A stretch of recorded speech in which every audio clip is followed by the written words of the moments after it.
백한 박사님, 그 일제강점기 그 범죄동 피해자 해결을 위한 한일 간의 화해에 관한 말씀을 좀 부탁드리겠습니다.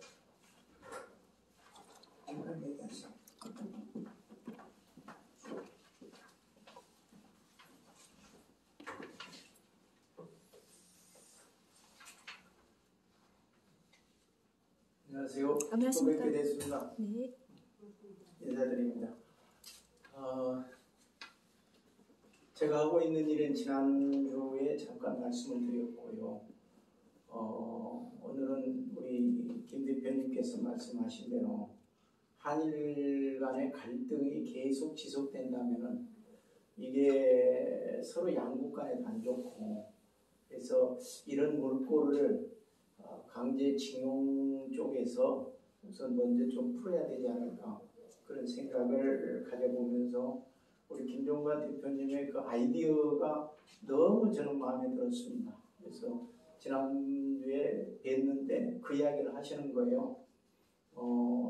화해단을 좀 만들어서 양국이 이렇게 싸움하지 말고 같이 좀 나갔으면 좋겠다, 이런 의미에서 징용 문제가 빨리 속히 이르다 보면 해결이 되지 않을까, 이런 생각을 말씀하시길래 아주 좋은 생각이라는 생각이 저는 그날 머릿속에 스쳐 지나갔습니다. 그래서 너무 그동안에 저희들이 이 징용 문제를 해결하기 위해서 조금 처음에는 노력을 하다가 위안부 문제가 조금 수면 위로 떠오르는 바람에 이건 같이 하면 조금 문제가 되겠다. 그래서 수면 밑에서 우리가 위안부 쪽을 많이 도왔습니다.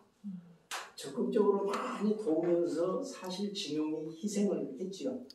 그런데 위안부가 작년에 재작년에 문제가 막 터지면서 저는 상당히 염려를 했었습니다. 그전에도 이렇게 협조하고 협력하면서도 이거는 아닌데 하는 생각이 많이 들어서 제가 염려를 했었는데, 아닌 게 아니라 이게 이제 문제화되고 이러다 보니까 상당히 저도 마음이 아프고, 그래서 작년부터는 이게 아니다, 이제 징용 문제가 수면 위에 올라와야 되지 않겠느냐. 위안부 문제는 소수로서 정말 안 된 이야기지만 소수로서 또 여성 관계 그런 부분이기 때문에 저희들도 상당히 희생을 하면서 이게 빨리 해결되기를 원했던 겁니다. 그런데 그게 해결이 안 되고 문제가 이렇게 좀 심각해져 가니까 징용 문제까지 힘들어지고 시간이 걸리게 되면 안 되겠다 싶어가지고 조금 적극성을 좀 가졌었습니다. 그런데 우리가 해방된 지 77년, 광복이 된 지 77년 지금 우리가 기인데, 이때까지 오면서 어떠한 문제가 해결이 그렇게 크게 해결되지 못했습니다. 그래서 65년도 한일협정으로 인해서 무상 5억 불 가지고 온 그 외에 또 50년대 초에 이 징용 문제들에 대해서 조사들을 해서 신고를 받았는데 그것들이 누락이 된 게 너무 많아서 이제 그런 관계, 그 다음에 노무현 정부 때 위로금이라고 해서 생존자들은 80만 원, 그리고 돌아가셔서 예국에서 돌아가신 분들에 한해서 확인만 되면 2천만 원씩 이렇게 나눠주다 보니까 그걸 신고를 받았을 때 26만 명이 신고가 되니까 문을 닫아버렸습니다. 크로스 해버렸습니다. 왜냐하면 이거 더 많은 사람들이, 수없는 사람들이 사실 따지고 보면은 국내 동원자까지는 783만 명인데 외국으로 동원된 사람이 약 200만 명인데 그분들을 계산을 해보면은 국고가 바닥나게 생겨서 크로스해서 26만 명이 신고를 했고 그 중에 17,000명 돈을 줬는데 최하 20만 원에서 2천만 원까지 줬는데 약 6,300억이 들어갔습니다. 6,300억이 들어가고 거기에 이제 그 일을 주도적으로 실무선에서 일을 했던 분이 저한테 한번 보자고 그러길래 만났습니다. 만났더니 그 부분에 대해서 내일 모레면은 이게 이제 이 단체, 이 재단이 없어지는데 제가 지금 실물을 보다 보니까 3천원 안 되고 또 오른손 다친 사람과 왼손 다친 사람 중에서 그거를 차등을 주면서 하고 될 수 있으면 돈을 적게 주려고 하다 보니까 한 100억이 남은 거예요. 100억 남은 것이 이제 내일 모레면 국고로 들어가게 생겨서 저한테 한번 상의를 하더라고요. 상의를 하면서 이 돈을 어찌 쓰면 좋겠느냐, 유족들에게 다 나갔으면 좋겠는데 이게 정부에서 이거 크로스를 시키면서 돈을 이제 국고로 들어가게 생겼는데 어떻게 쓰면 좋겠느냐 해서 제가 답을 했습니다.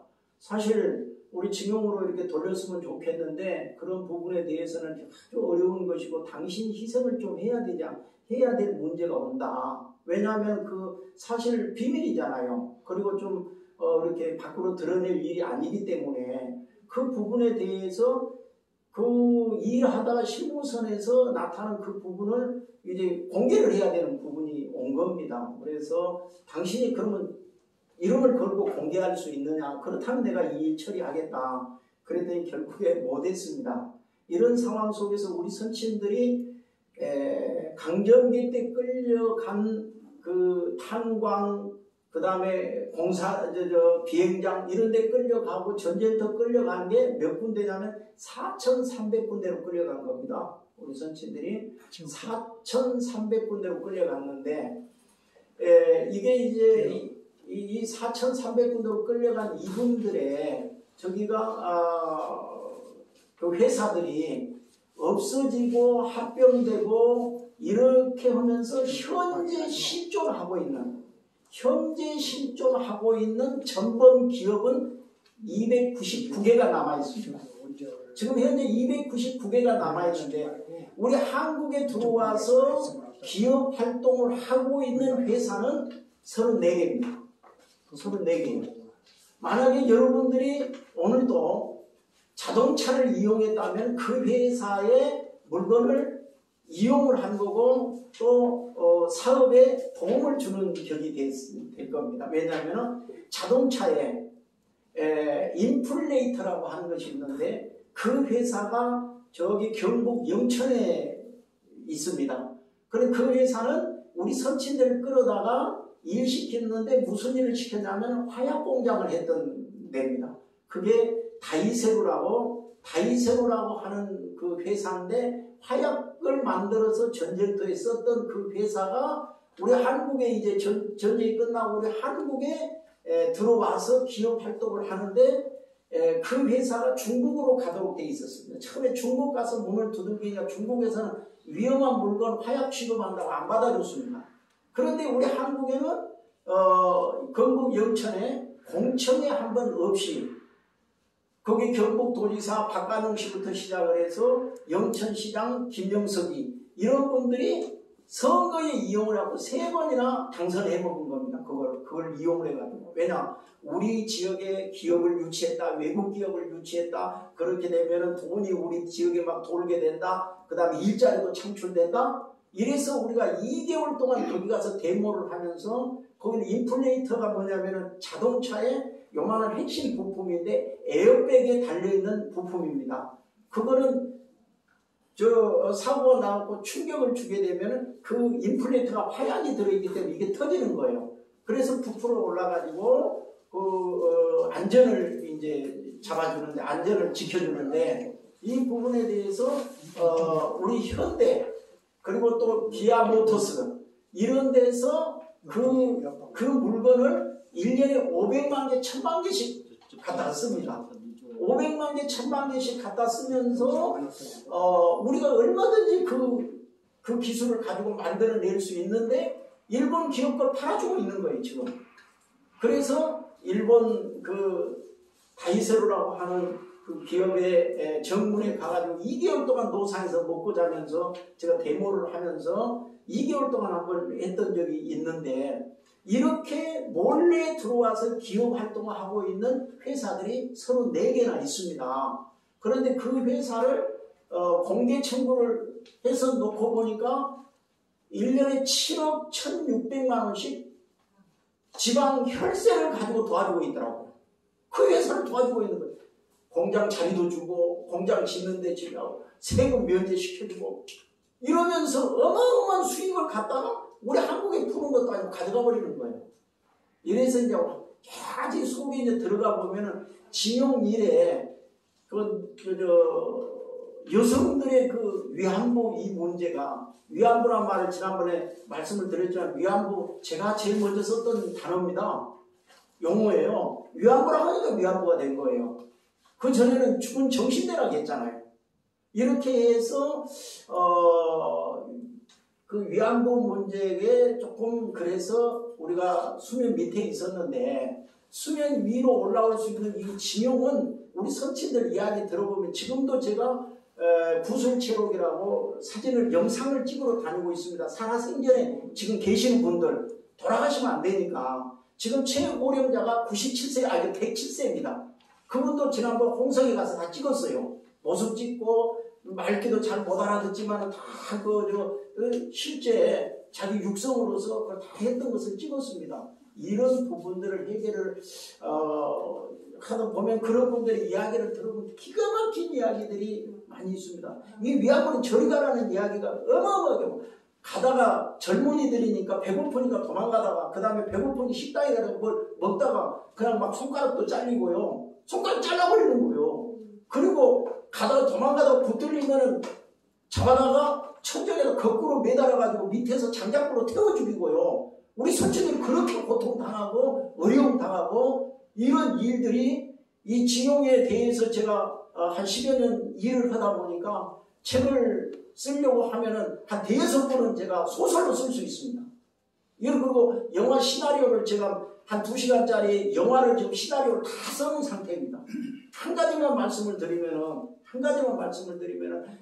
1945년도 8월 24일 날 우키시마호가 폭파되어가지고 우리 선친들이 8,000명이 죽었습니다. 그때 일본 사람들이 뭐라고 했느냐, 전쟁이 끝났으니까 너 고국에 돌아가고 싶지, 고국에 가려면 이 배를 타. 그리고 바닷가에다가 군함을 세워놓고 7,000명 타는 배에다가 12,000명을 태웠어요.